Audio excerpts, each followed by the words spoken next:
계신다.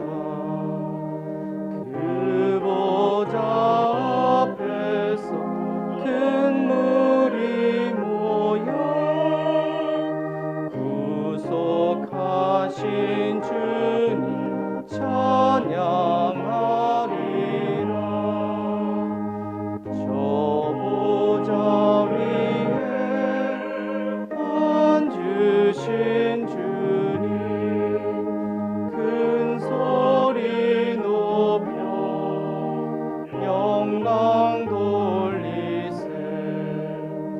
저 천군 천사들 그 보좌 앞에 다 머리를 숙여 경배드리네. 주 하느님께 존귀와 영광 큰 소리 높여 함께 돌리며 늘 찬송하리라. 천군 천사도 영원 무궁토록 화답하리라.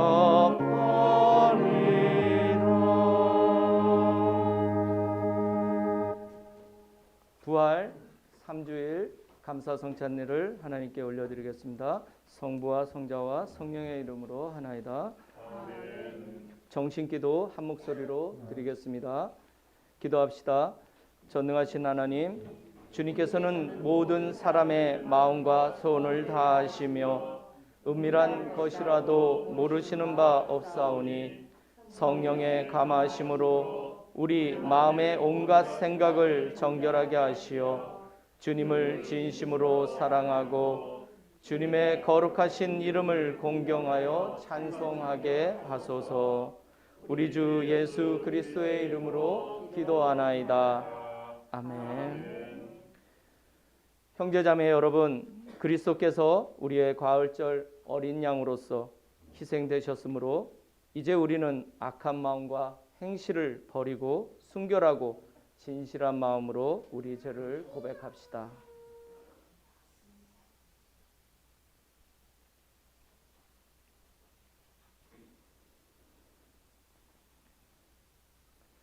자비하신 하나님, 우리는 생각과 말과 행실로 주님과 이웃에게 죄를 지었으며 또한 자주 의무를 소홀히 하였나이다.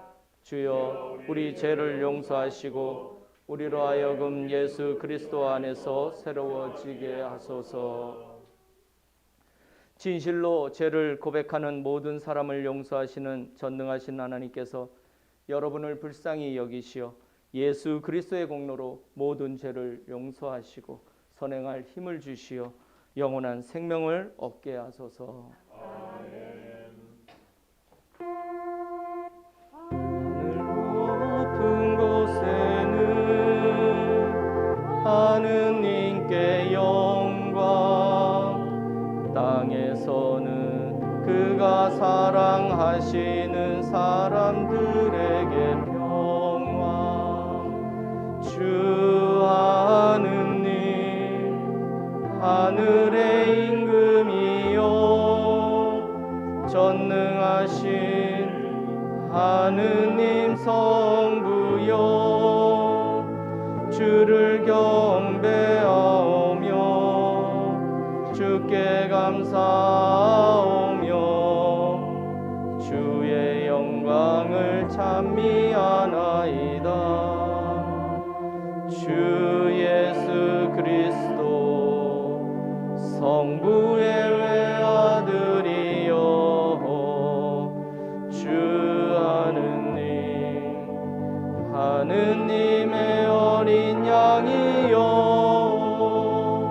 세상의 죄를 없애시는 주여, 우리를 불쌍히 여기소서.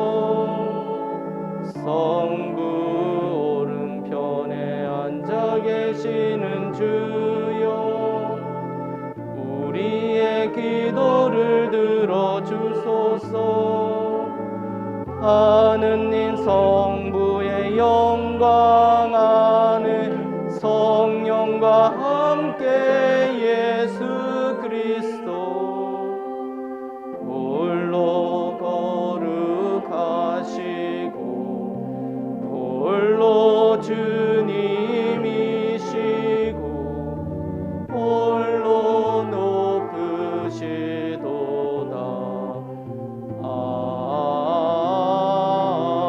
아멘. 주님께서 여러분과 함께 또한 사제와 함께 하소서. 기도합시다. 전능하신 하느님, 성자 예수께서는 죽음을 이기시고 영원한 생명의 문을 우리에게 열어주셨나이다. 비오니 주님의 부활을 기념하는 우리가 성령으로 새로워져서 부활의 증인이 되게 하소서. 성부와 성령과 함께 한 분 하나님이신 우리 주 예수 그리스도의 이름으로 기도하나이다. 아멘.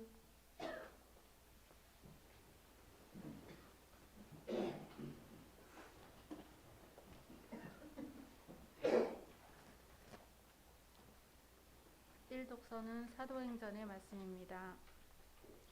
한편 사울은 여전히 살기를 띠고 주의 제자들을 위협하며 대사제에게 가서 다마스쿠스에 있는 여러 회당에 보내는 공문을 청하였다. 그렇게 해서 그리스도교를 믿는 사람은 남자 여자 할 것 없이 눈에 띄는 대로 잡아서 예루살렘으로 끌어올 수 있는 권한을 받았다. 사울이 길을 떠나 다마스쿠스까지에 가까이에 이르렀을 때에 갑자기 하늘에서 빛이 번쩍이며 그의 둘레를 환히 비추었다. 그가 땅에 엎드리자 사울아 사울아 내가 왜 나를 박해하느냐 하는 음성이 들려왔다. 사울이 당신은 누구십니까 하고 물으니 나는 내가 박해하는 예수다. 일어나서 시내로 들어가거라. 그러면 내가 해야 할 일을 일러줄 사람이 있을 것이다 하는 대답이 들려왔다. 주님의 말씀입니다. 하나님께 감사합니다.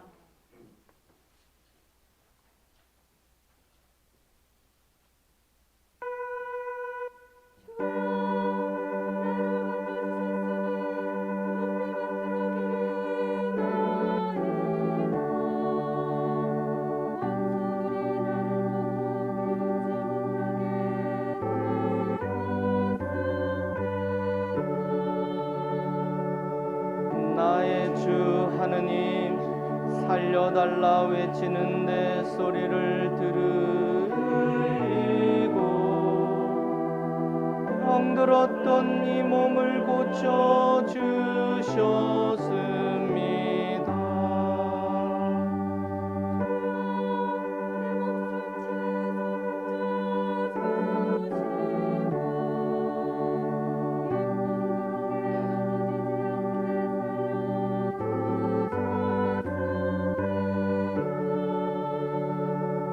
주님을 믿는 자들아 찬양 노래 불러라. 그의 거룩하신 이름에 감사 기도 바쳐라.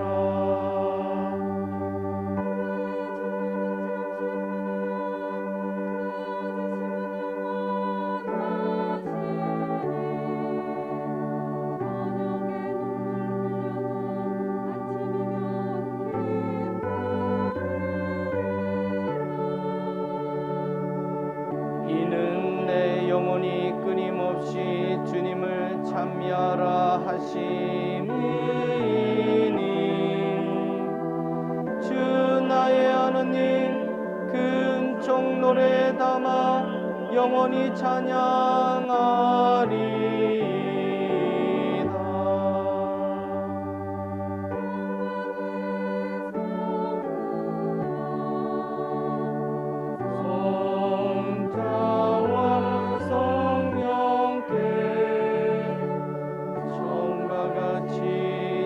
지금도 그리고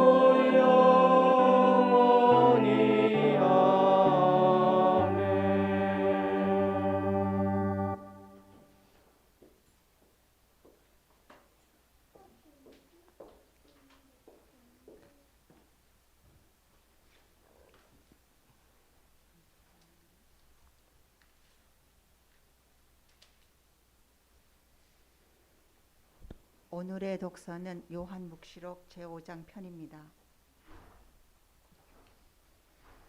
나는 또 그 옥좌를 둘러선 많은 천사들과 생물들과 원로들을 보았고 그들의 음성도 들었습니다. 그들의 수요는 수천 수만이었습니다. 그들은 큰 소리로 죽임을 당하신 어린 양은 권능과 부귀와 지혜와 힘과 영예와 영광과 찬양을 받으실 자격이 있으십니다 하고 외치고 있었습니다.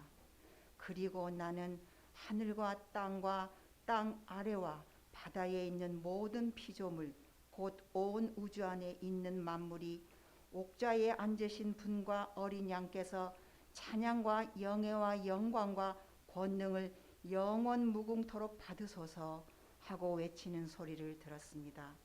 그러자 내 생물은 아멘 하고 화답했으며 원로들은 엎드려 경배했습니다. 주님의 말씀입니다. 하나님께 감사합니다.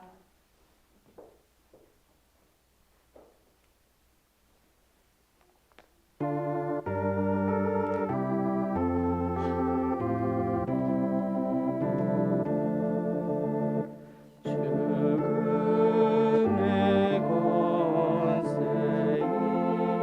이기고 주님은 부활하셨다. 사실을 떠난 그 모습 제자들 앞에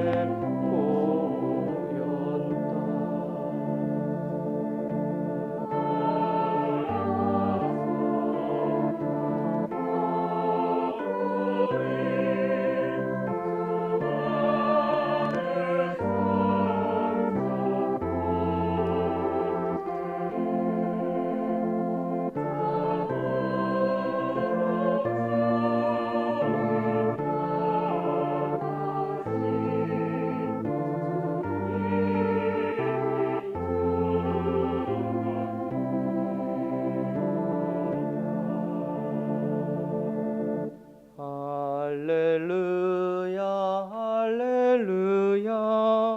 나는 처음과 마지막이고 살아있는 존재이다. 나는 죽었으나 이렇게 살아있고 영원 무궁토록 살 것이다. 할렐루야 할렐루야. 주님께서 여러분과 함께 성요한이 전한 거룩한 복음입니다. 주님께 영광을 드립니다. 그 뒤 예수께서 티베리아 호숫가에서 제자들에게 다시 나타나셨는데 그 경위는 이러하다. 시몬 베드로와 쌍둥이라는 토마와 갈릴레아 가나 사람 나타나엘과 제베도의 아들들과 그 밖에 두 제자가 한 자리에 모여 있었다. 그때 시몬 베드로가 나는 고기를 잡으러 가겠소 하자 나머지 사람들도 같이 가겠다고 따라 나섰다. 그들은 배를 타고 고기잡이를 나갔으나 그날 밤에는 아무것도 잡지 못하였다. 이튿날 날이 밝아올 때 예수께서 호숫가에 서 계셨다. 그러나 제자들은 그분이 예수이신 줄을 미처 몰랐다. 예수께서 얘들아 뭘 좀 잡았느냐 하고 물으시자 그들은 아무것도 못 잡았습니다 하고 대답하였다. 그물을 배 오른편에 던져보아라. 그러면 고기가 잡힐 것이다. 그들이 예수께서 이르시는 대로 그물을 던졌더니 그물을 끌어올릴 수 없을 만큼 고기가 많이 걸려들었다. 예수의 사랑을 받던 제자가 베드로에게 저분은 주님이십니다 하고 말하였다. 주님이시라는 말을 듣자 옷을 벗고 있던 시몬 베드로는 몸에 겉옷을 두르고 그냥 물속에 뛰어들었다. 나머지 제자들은 고기가 잔뜩 걸려든 그물을 끌며 배를 저어 육지로 나왔다. 그들이 들어갔던 곳은 육지에서 100m쯤밖에 떨어지지 않은 것이었다. 그들이 육지에 올라와 보니 숯불이 있고 그 위에 생선이 놓여 있었다. 그리고 빵도 있었다. 예수께서 제자들에게 방금 잡은 고기를 몇 마리 가져오너라 하고 말씀하셨다. 시몬 베드로는 배에 가서 그물을 육지로 끌어올렸다. 그물 속에는 153마리나 되는 큰 고기가 가득히 들어있었다. 그렇게 많은 고기가 들어있었는데도 그물은 터지지 않았다. 예수께서 그들에게 와서 아침을 들어라 하고 말씀하셨다. 제자들 중에는 감히 당신은 누구십니까? 하고 묻는 사람이 없었다. 그분이 바로 주님이시라는 것이 분명하였기 때문이다. 예수께서는 제자들에게 가까이 오셔서 빵을 집어주시고 또 생선도 집어주셨다. 예수께서 부활하신 뒤 제자들에게 나타나신 것은 이것이 세 번째였다. 모두들 조반을 끝내자 예수께서 시몬 베드로에게 요한의 아들 시몬아, 내가 이 사람들이 나를 사랑하는 것보다 더 나를 사랑하느냐 하고 물으셨다.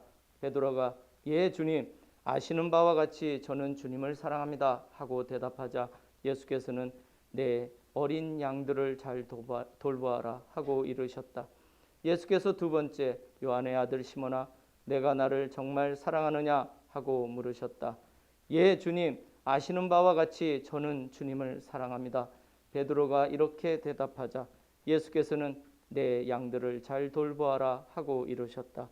예수께서 세 번째로 요한의 아들 시몬아, 내가 나를 사랑하느냐 하고 물으시자 베드로는 세 번이나 예수께서 나를 사랑하느냐 하고 물으시는 바람에 마음이 슬퍼졌다. 그러나 주님께서는 모든 일을 다 알고 계십니다. 그러니 제가 주님을 사랑한다는 것을 모르실 리가 없습니다 하고 말하였다. 그러자 예수께서 내 양들을 잘 돌보아라 하고 분부하셨다. 이어서 정말 잘 들어두어라.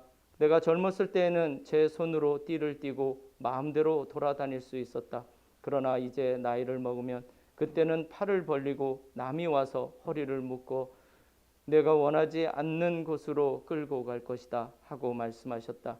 예수의 이 말씀은 베드로가 장차 어떻게 죽어서 하나님의 영광을 드러내게 될 것인가를 암시하신 말씀이었다. 이 말씀을 하신 뒤 예수께서는 베드로에게 나를 따라라 하고 말씀하셨다. 주님의 복음입니다. 그리스도를 찬미합니다.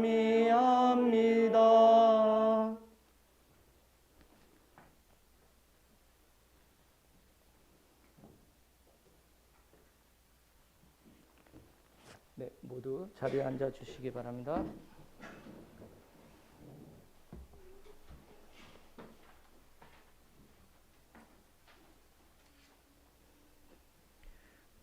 이제 조 대례사와 제가 이제 한 방을 쓰게 됐어요. 되게 마음이 설레고 정말 9년 동안 떨어져 있었거든요. 그런데 우리 조 대례사님이 한 얘기가 갑자기 생각나서 제가 설교할 때마다 이게 아이패드를 여기다가 이렇게 꺼내는데 만약에 저 아이패드가 없으면 하고 그 얘기를 하더라고요. 그래서 저도 오늘 아침에 겁이 나가지고 프린터를 하나 딱 원고를 프린터를 하나 해놨어요. 어찌됐든 좀 딱딱한 얘기가 될 수 있지만 그냥 이해되시는 것만 이해하시면 좋지 않을까 싶습니다. 사실 부활에 대해서 얘기하는 것은 매우 중요하지만 이해간에 이야기하는 것은 참 많은 어려움도 있고 난관에 부딪힙니다. 부활의 실제에 대해 이야기를 하면 우리 가운데 부활의 실제를 체험한 사람들이 없기에 결국에는 신앙적 간증이나 믿음의 고백이 되고 말기 때문입니다. 또 부활에 대한 신앙을 이야기하면 믿음이라는 것이 매우 개인적이고 주관적이라 일반적인 차원에서 이야기를 전개하려면 원론적이고 교리적인 답변 이상을 말하기 참 어렵습니다. 결국 부활의 실제를 경험하지 않은 우리로서는 부활을 이야기할 때 부활의 캐리그마를 이야기할 수밖에 없고 그 캐리그마에 담긴 계시를 읽어내기 위해서는 신학적 내러티브를 전개할 수밖에 없습니다.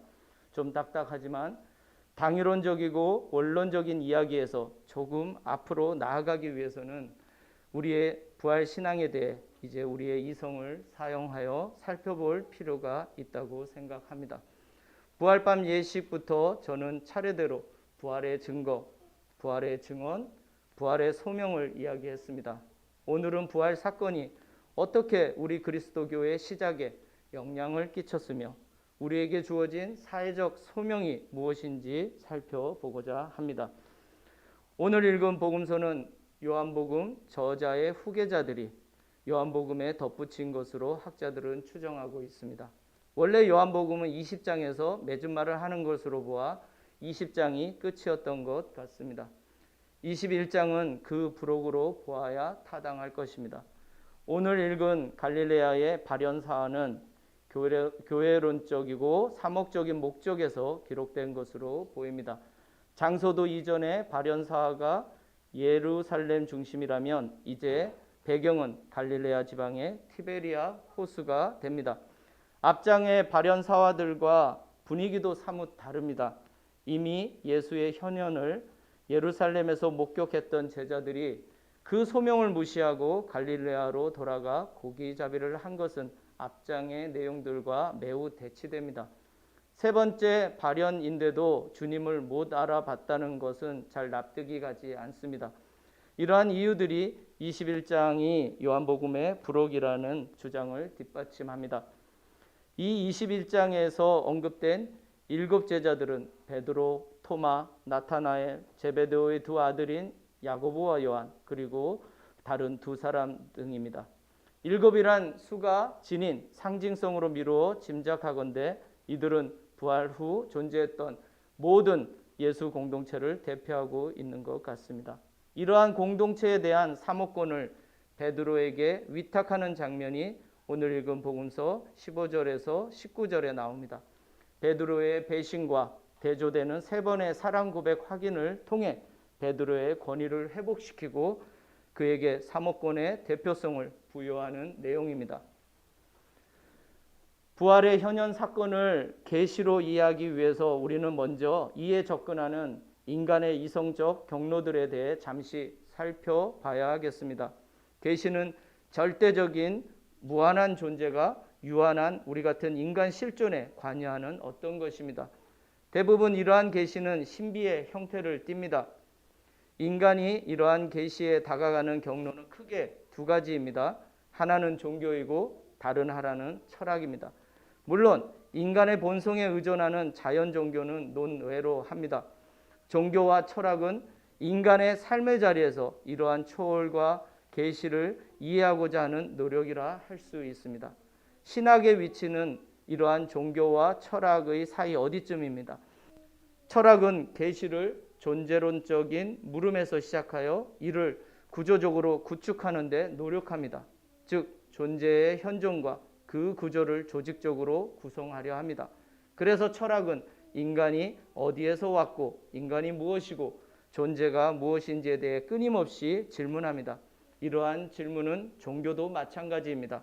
다만 철학은 여기에서 존재에 대한 신비를 제거하므로 종교와 다른 방향으로 나아갑니다. 그러나 결국에는 존재를 구성한다는 차원에서 종교는 철학과 만날 수밖에 없습니다. 그래서 종교가 철학적 사유의 용어와 구조를 기독교 변증에 사용하는 한 신학은 철학에 많은 빚을 질 수밖에 없습니다. 이런 이유로 이성을 제외시키고 온전히 계시에 대한 신심과 믿음만 종교가 추구한다면 이성과 철학 그리고 신학은 결국 상호 연관성을 찾기가 매우 어려워질 것입니다.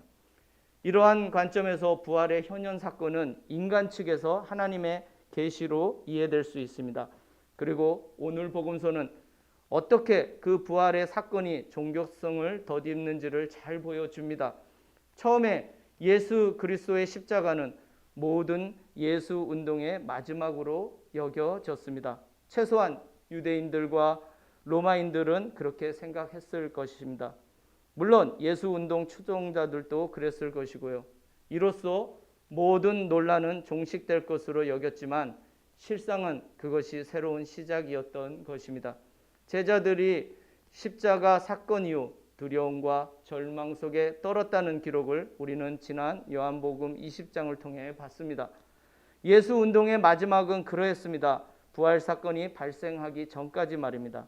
그리고 이후 제자들 앞에 부활의 현현이 실제화됐을 때, 초월이 인간 실존 안으로 침투했을 때, 계시가 현상의 세계에 그 신비를 드러낼 때 제자들이 얼마나 당황하고 두려워했는지도 우리는 지난주에 읽어봤습니다.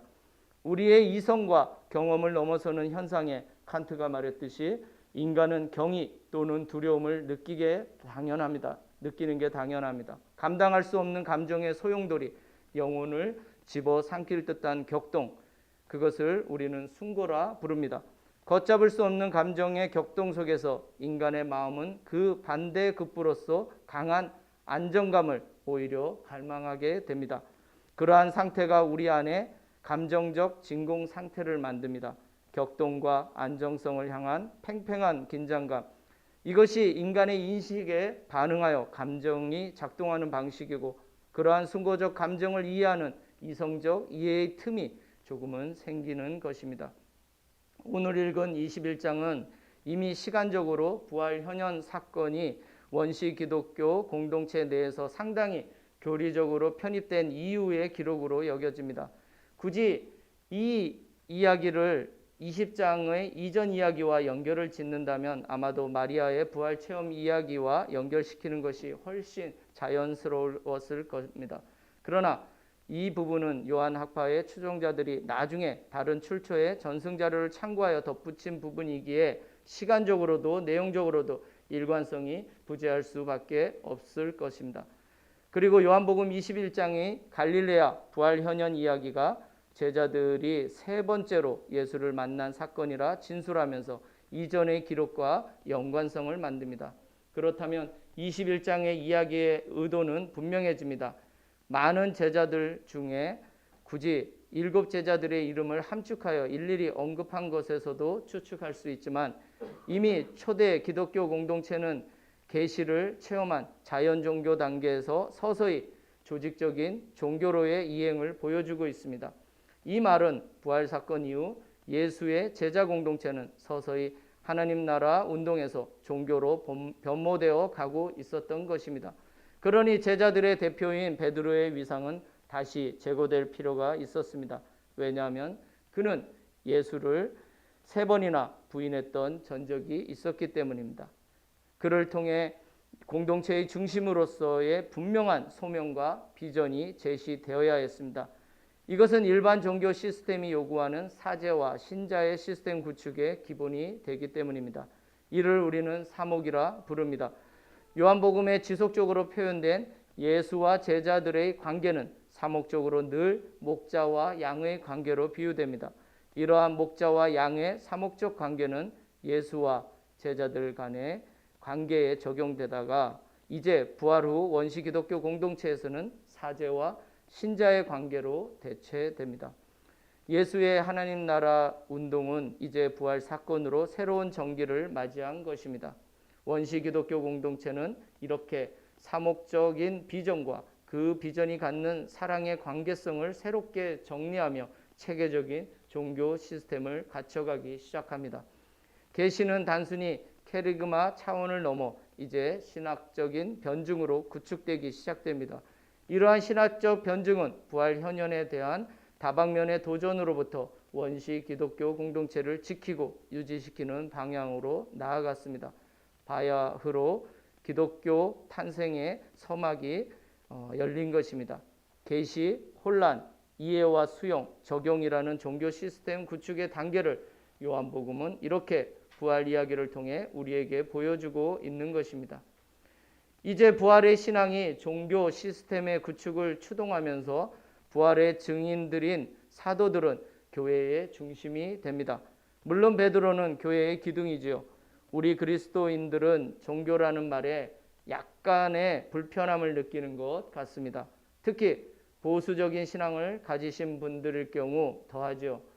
기독교의 계시는 전능하신 하나님으로부터 기인하는 것으로 계시는 결코 일반적인 종교 시스템 안에 편입될 수 없다고 생각하기도 합니다. 한마디로 절대 진리라 여기기 때문입니다. 그래서 보수적인 그리스도인들은 다른 종교와 대화조차 하려 하지 않습니다. 기독교가 아닌 종교는 그들의 관점에서는 우상 숭배로 보일 뿐입니다. 그러나 우리가 초월적인 계시가 인간 편에서 이해되는 과정을 면밀히 살펴본다면 이러한 오해와 편견에서 조금은 벗어날 수 있지 않을까 생각됩니다. 결국 모든 계시는 특정 환경, 특정 상황, 특정 사람들, 특정 집단에 의해 수용되고 해석될 수밖에 없습니다. 계시를 받은 사람은 반드시 자신이 속한 사회의 삶의 자리에서 그 계시를 증언할 수밖에 없기 때문입니다. 자기의 말과 자기의 사고 그리고 자기가 속한 세계관의 틀을 벗어나 계시를 설명할 길은 없습니다. 그러므로 아무리 기독교가 하나님 계시의 위대성과 존엄을 주장한다 하더라도 그것이 표현되는 세상은 늘 우리의 일반적인 사회의 시스템을 벗어나기 어렵습니다. 그래서 우리는 문화와 문명이라는 거대한 시스템 속에서 신비와 절대적인 존재를 믿고 그 가르침을 따르며 추앙하는 사람들이 속한 공동체 시스템을 종교라고 부르는 것입니다. 문제는 기독교가 자신이 이런 일반적인 종교 안에 있다는 사실을 부인하거나 망각할 때 발생합니다. 분명 사회 시스템에서 우리는 종교로 분류됨에도 불구하고 그리스도인들은 마치 스스로를 진리의 담지자로 생각하며 그러한 타 종교들과 자신들을 구별하려는 경향이 있습니다. 예수천당, 불신지옥이란 구호가 지닌 위험성이 바로 여기에 있습니다. 이러한 구호는 우리 기독교를 종교라는 사회 시스템에서 소외시키는 결과를 가져올 것이기 때문입니다. 그 결과 결국에는 종교에게 부여된 사회적 책임과 의무는 쉽게 망각되고 기독교 자신의 이익과 권리만을 주장하는 옹졸하고 이기적인 집단의 모습을 갖게 되는 것입니다. 기독교가 대중으로부터 외면받는 이유가 바로 이러합니다. 사회적 의무와 책임보다 신앙적 의무와 믿음이 더 강조되다 보니 사회 시스템 안에 있으면서도 우리는 스스로를 사회로부터 소외시키는 실수를 하게 됩니다. 물론 이러한 위험성은 기독교뿐만 아니라 다른 여타 종교에도 발생할 수 있는 문제점입니다. 그래서 모든 종교의 적은 결국 근본주의에 입각한 종교 지상주의가 아닐까 생각됩니다. 종교가 계시를 해석하고 이해하는 과정에서 사회와 문화적인 영향에서 결코 자유로울 수 없다는 점을 분명히 인식한다면 우리는 우리가 몸담고 살아가는 사회와 문명과 함께 살아가는 방법을 더욱 진지하게 고민해야 하는 것입니다. 다른 사람들과 더불어 함께 살 수 있기에 사람은 인간이 될 수 있는 것입니다. 문명과 사회 시스템을 구축한 것은 사람이 아니라 인간이기 때문입니다. 그래서 인간은 영적인 존재라고 할 수 있습니다. 우리는 오늘 요한복음 21장을 통해 우리 기독교가 지닌 위대한 가르침을 깨닫습니다.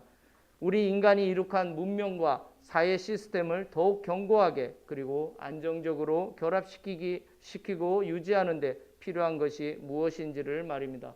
바로 사랑입니다. 주님께서는 부활하셔서 베드로와 어그러졌던 관계를 회복시키십니다. 그 방법은 어떤 책망도 어떤 잔소리도 아니었습니다. 말없이 숯불을 지피시고 아침을 준비하신 주님, 그들의 허기를 달랠 생선을 구워 직접 제자들을 섬기셨던 주님, 그리고 3번이나 예수를 배반했던 수제자에게 사랑의 고백 확인을 통해 우회적인 회개를 촉구하신 주님, 이러한 일련의 주님의 행동들은 바로 우리가 기억하고 따라야 할 가르침 그 자체입니다. 나는 선한 목자라 선한 목자는 양들을 위하여 목숨을 버린다. 이것이 주님께서 자신들의 양들을 돌보시는 사랑의 방식이고 우리 교회 사목의 핵심입니다. 그분은 그 방식대로 사셨고 죽으셨고 또 부활하셨습니다. 그래서 우리는 그분의 사랑이 너무 감사해서 너무 기뻐서 너무 감격해서 이렇게 예배를 드리는 것입니다. 부활은 그러므로 그분께서 우리를 끝까지 사랑하신다는 약속의 보증이 됩니다. 주님께서는 우리를 결코 버리지 않으십니다. 그러니 우리도 우리가 속해 살아가는 이 사회를 끝까지 사랑하고 그들과 함께 부활을 더불어 살아낼 소명이 있는 것입니다. 부활의 신앙과 정신은 결국 사랑으로 표현될 수밖에 없습니다. 모든 사랑에는 의무와 책임이 따릅니다. 이것이 사랑의 종교인 우리 기독교가 가진 사회적 책임과 소명입니다. 성부와 성자와 성령의 이름으로 말씀을 나눴습니다. 아멘.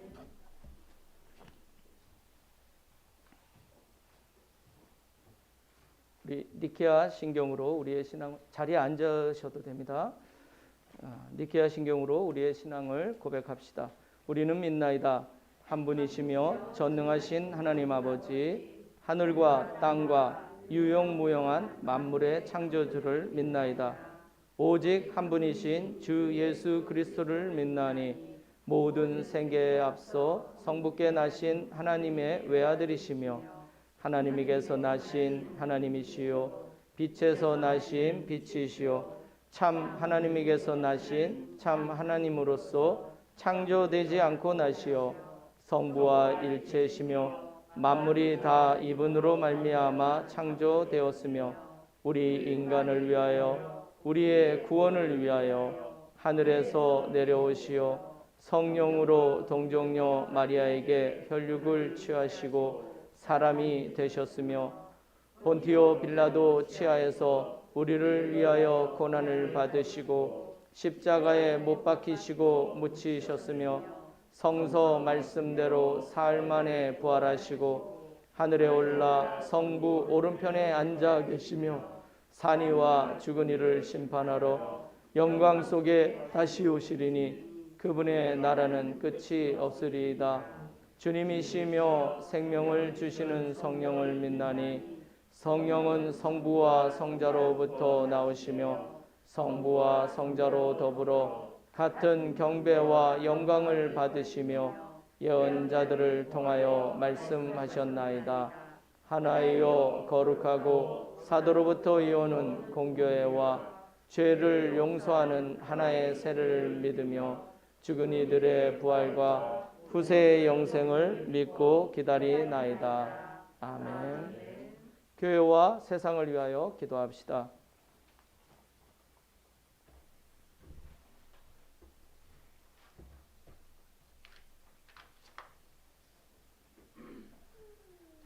교회를 위하여 기도합시다. 교회의 부활의 기쁨과 능력이 넘쳐나도록 성당 부지와 건물을 구입한 제주 한일 우정교회를 위하여 온라인 청년회와 밴드를 통한 일상의 감사 성찬리 운동을 위하여 일본 성공의 규슈 교구와 교구장 무토 루가 주교를 위하여 교구 노후기타 세인트폴 유치원 협동위원회의 활동과 성직 후보생 예배 봉사자를 비롯한 교회 봉사자 수가 늘어나도록 기도합시다. 주님, 진리와 통일의 은총으로 항상 온 교회를 감화하시어 모든 성직자, 특별히 우리 주교 오네시모와 모든 교인들이 서로 화목하며 합심하여 세상에 복음을 전함으로써 주님의 영광을 나타내게 하소서. 주여 우리의 기도를 들어주소서. 세상의 정의와 평화를 위하여 기도합시다. 미얀마의 민주화와 미얀마 성공의 8개 교구를 위해 러시아와 우크라이나의 평화로 임하여 주시어 속히 종결되기에 주여 이 세상에 평화를 주시고 특별히 우리나라 지도자들이 인도하시어 악행과 악습을 막으시고 진리와 정의를 지켜주소서. 주여 우리의 기도를 들어주소서. 가난한 사람들과 병자들과 어려움을 당한 모든 사람들을 위하여 기도합시다. 코로나19로 어려움을 겪는 자영업자, 소상공인들을 위하여 청년들의 창업, 취업, 주택 문제 해결 위하여 김마르타, 주에스더, 웨인 호크스 목사님의 건강을 위하여 기도합니다. 주여 이 변화 많은 세상에서 모든 근심하는 사람들과 병든 사람들을 위로하시고 건져주소서. 주여 우리의 기도를 들어주소서. 우리의 소원을 위하여 기도합니다. 복음화 쇄신, 10년의 셋째 해의 목표를 이루도록 주일학교 중고등부 청년부들을 위해 새 성당 건축 헌금을 위해 기도합니다. 주여 우리의 소원을 살피시고 주님의 뜻대로 이루게 하소서. 주여 우리의 기도를 들어주소서. 별세한 이들을 위하여 기도합시다. 곽필용 양화자 님과 우크라이나 전쟁 희생자들을 위하여 기도합니다. 주여 부활을 기다리는 모든 별세한 이들이 영원한 생명을 누리게 하소서. 주여 우리의 기도를 들어주소서. 전능하신 하느님, 우리들이 예수 그리스도의 이름으로 간절히 기도하나이다. 아멘. 우리 모두 일어서셔서 평화 인사 나누겠습니다. 알렐루야, 알렐루야. 부활하신 예수께서 제자들 가운데 나타나셔서 너희에게 평화가 있기를 하고 인사하시니 제자들은 너무 기뻐하였습니다. 알렐루야, 알렐루야. 주님께서 주님의 평화가 여러분과 함께 또한 자들과 함께 하소서. 서로 평화의 축복을 나눕시다. 주님의 평화를 빕니다. 주님의 평화를 빕니다. 주님의 평화를 빕니다.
기도합시다. 이곳에 오소서, 이곳에 임하소서. 주 예수 그리스도 부활하신 대사제여, 우리가 이 예물을 바치며 이 빵을 나눌 때에 주님을 뵙게 하소서.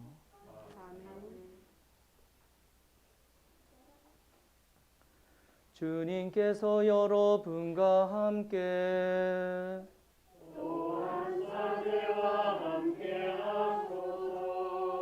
마음을 드높이 주님께 올립니다. 우리 주 하느님께 감사합시다. 마땅하고 옳은 일입니다.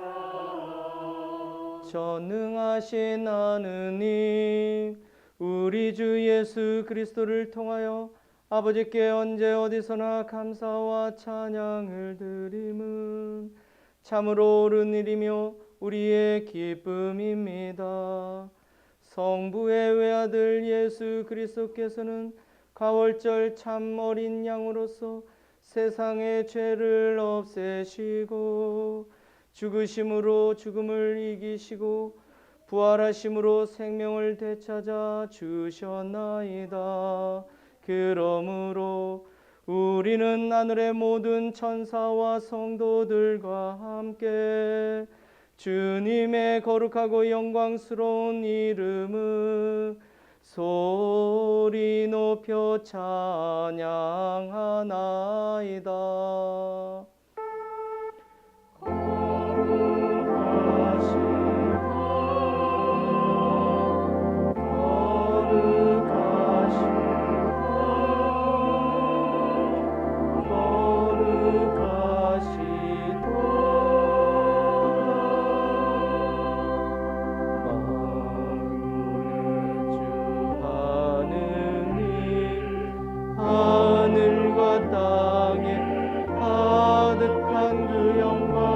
높은 데에 호산나 주의 이름으로 오시는 이여 찬미 받으소서. 높은 데에 호산나.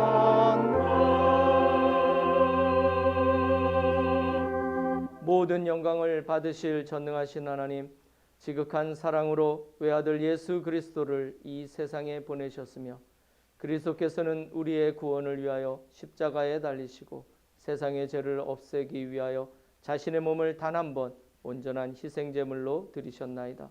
또한 그 고귀한 죽음을 기념하도록 성찬의 제사를 세우시고 다시 오실 때까지 이를 행하라 하셨나이다. 자비하신 하나님, 이제 우리의 기도를 들으시고 이 빵과 포도주를 성령으로 거룩하게 하시어 우리를 위하여 주 예수께서 말씀하신 구원의 신비가 이루어지게 하소서. 그리스도께서는 순환하시기 전날 밤에 빵을 들어 감사의 기도를 드리신 다음 빵을 떼시고 제자들에게 나누어 주시며 말씀하셨나이다. 받아 먹어라. 이것은 너희를 위하여 주는 내 몸이니 나를 기억하여 이 예를 행하라.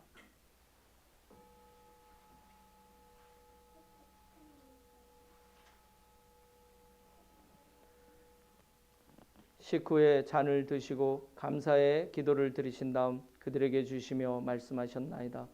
받아 마셔라. 이것은 죄를 용서해 주려고 너희들과 많은 사람을 위하여 내가 흘리는 새로운 계약의 피니 마실 때마다 나를 기억하여 이 예를 행하라.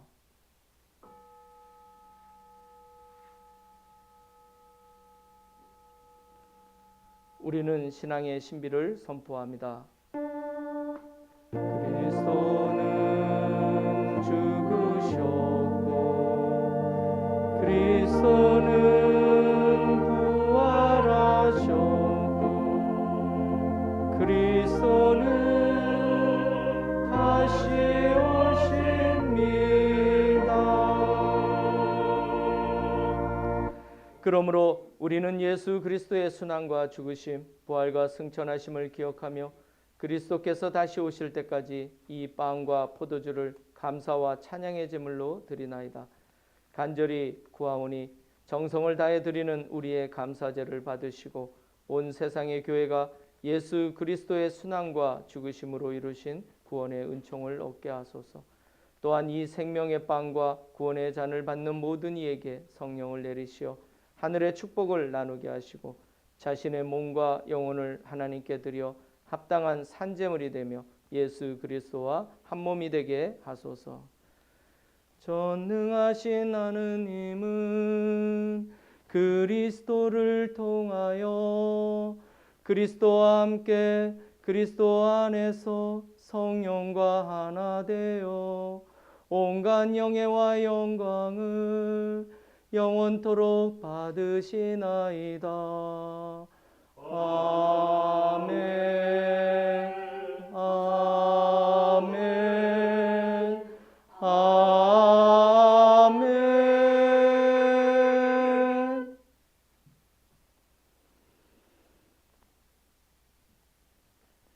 우리 구세주 그리스도께서 가르치신 대로 기도합시다. 하늘에 계신 우리 아버지, 온 세상이 아버지를 아는 힘으로 받들게 하시며 아버지의 나라가 오게 하시며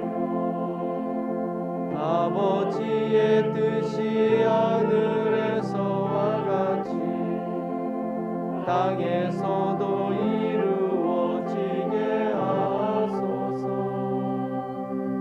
오늘 우리에게 필요한 양식을 주시고 우리가 우리에게 잘못한 일을 용서하듯이 우리의 잘못을 용서하시고 우리를 유혹에 빠지지 않게 하시고 악에서 구하소서. 나라와 권세와 영광이 영원토록 아버지의 것이옵니다.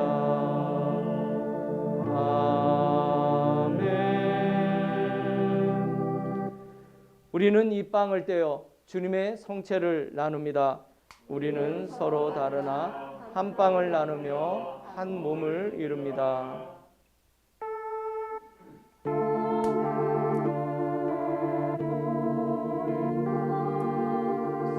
세상의 죄를 없애시는 주여, 우리를 불쌍히 여기소서.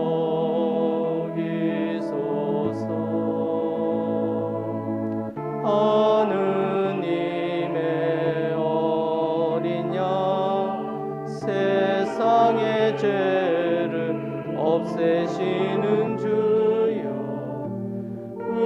우리를 불쌍히 여기소서.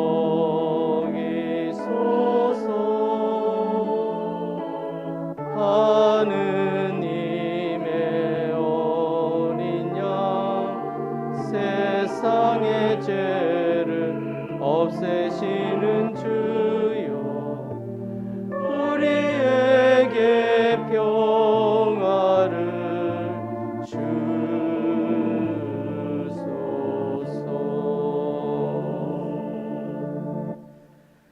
세상의 죄를 없애시는 하나님의 어린 양이 여기 계시니 이 성찬에 초대받은 이는 복되도다. 주여, 주님을 제 안에 모시기를 감당치 못하오니 한 말씀만 하소서. 제가 곧 나으리이다. 아멘. 그리스도의 성취가 보면 저를 지키시오. 평생에 하소서.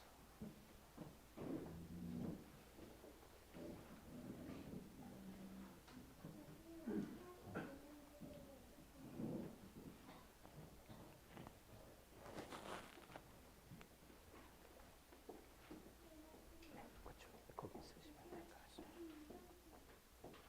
그리스도의 성체, 그리스도의 성체, 그리스도의 성체, 성부와 성자와 성령의 이름으로 이 모든 세포들을 쓰십시오. 아멘. 그리스도의 성체, 그리스도의 성체, 그리스도의 성체, 그리스도의 성체, 그리스도의 성체, 성부와 성자와 성령의 이름으로 그리스도를 축복합니다. 아멘. 그리스도의 성체,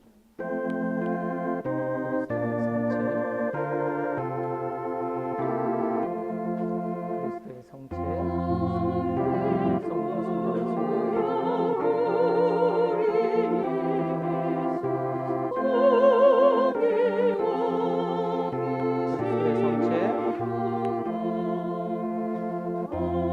그리스도의 성체,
영성체후 기도 한 목소리로 드리겠습니다.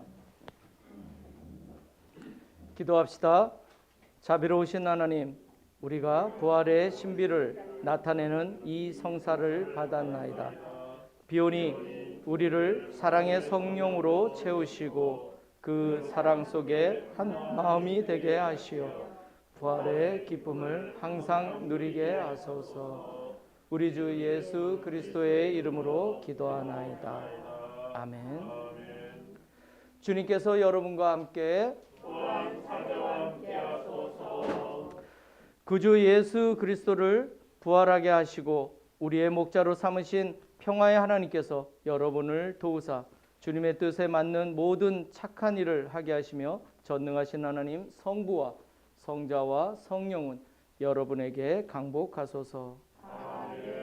나가서 주님의 부활을 전합시다. 그리스도의 이름으로 아멘.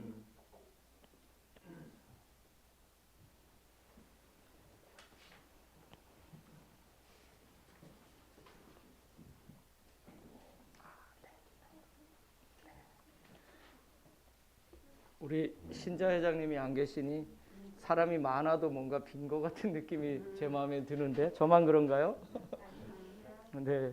또 유니스님 또 안 계셔요. 그래가지고 참 마음 한쪽이 좀 허전하고 우리만 또 그거를 바베큐로 다 채우려고 하니 좀 미안하기도 하고 그렇습니다.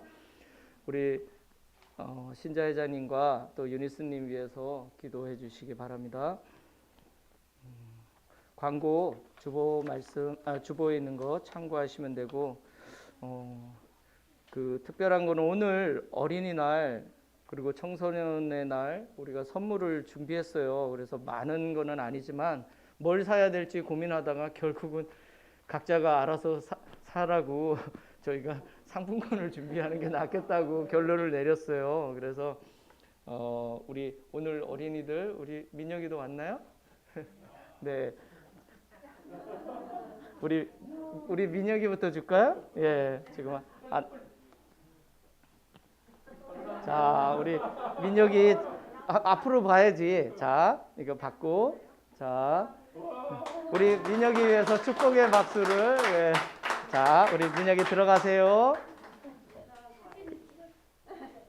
그 다음에 우리 루다는 오늘 못 왔죠? 그러면 루다 할머니가 대신 받으시죠? 네. 지난주에 왔었는데, 그죠?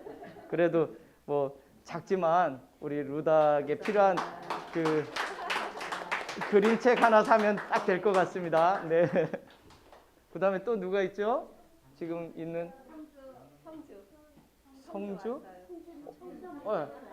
성주 어디 갔어요? 성주 빨리 와.